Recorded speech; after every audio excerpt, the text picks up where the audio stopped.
Le Niger, confronté à des défis agricoles majeurs, cherche à stabiliser sa production en augmentant les investissements dans l'irrigation. Selon un rapport de la Banque mondiale publié en avril 2025, seulement 2% de la surface agricole totale du pays est irriguée, mais cette fraction génère près de 33% du produit intérieur brut agricole. L'irrigation devient donc un levier stratégique pour atténuer la volatilité de la production et renforcer la sécurité alimentaire du pays. Si on veut parler d'un pays avec un paradoxe, avec le Niger, on est dans un cas d'école. Voici un pays où les conditions climatiques sont totalement imprévisibles. Nous avons la pluie qui fait des caprices. Donc tout cela menace la stabilité de l'agriculture. Or, l'on sait l'importance de l'agriculture pour nourrir un peuple. Et aujourd'hui, on en est encore à avoir des problèmes d'irrigation.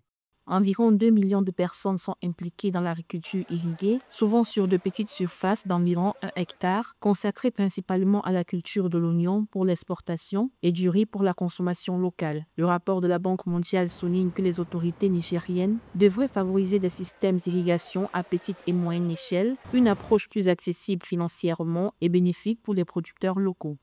Et il faut véritablement que le gouvernement nigérien prenne à bras le corps le problème de l'irrigation dans ce pays parce que l'agriculture va faire vivre des gens de manière directe, mais aussi indirectement en donnant du travail à de nombreuses personnes. En plus, ça va être un excellent outil pour lutter contre la désertification.